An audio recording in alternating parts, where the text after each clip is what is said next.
we're rolling it out. It's newer for us. We're only about 5 weeks into the total company's deployment. Only deployed one store, and they thought I'd be helpful, and you know, just the knowledge you can learn from other people who have actually already messed with the system, did different things.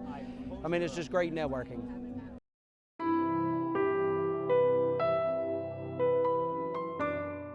I mean, it's just learning. I mean, if you don't want to improve yourself, if you don't want to go and learn constantly, you're just always going to be average.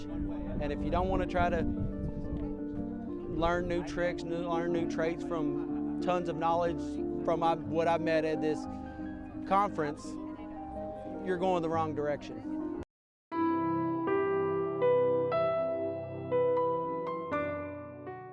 I love the idea of going to not using 6 different systems to do one job. I mean, most of what we've seen in FleetWave, we could cut down 5 or 6 systems into one.